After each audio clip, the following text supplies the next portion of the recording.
пока его, так сказать, вытаскивают, пока здесь пробивают, пока до скорой помощи его довезли, до носилка довели, довезли, вернее. И он скончался около скорой помощи, потому что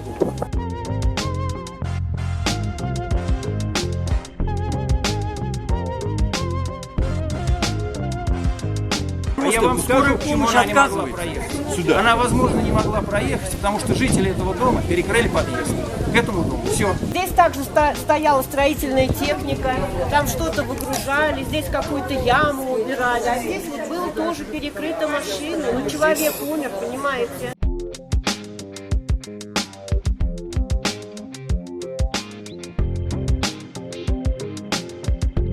Чтобы жильцам нашего дома сходить в магазин элементарно, за хлебом, за молоком, выкинуть мусор.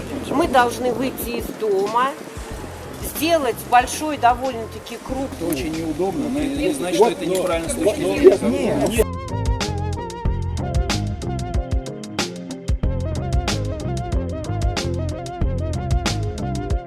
Мэрия признает, что это была ошибка не мэрии, а кадастрового инженера. Это не ошибка, это воровство. Конкретно. Вот именно, да. Вот. И с этого надо начинать, да?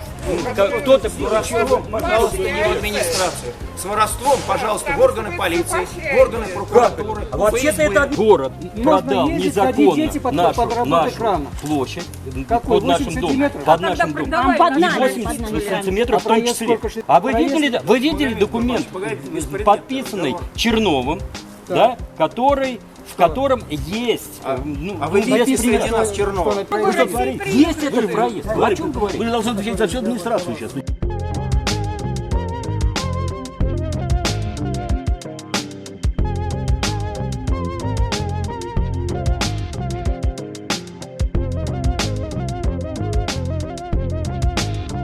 Мы-то хотели свою боль донести до человека, принимающего решение, да? Ну, мы не услышаны, поэтому люди и говорят, что вот именно так рождаются социальные протесты. То есть нам что остается? Нам остается выходить с лозунгами и стоять, что здесь творится беспредел.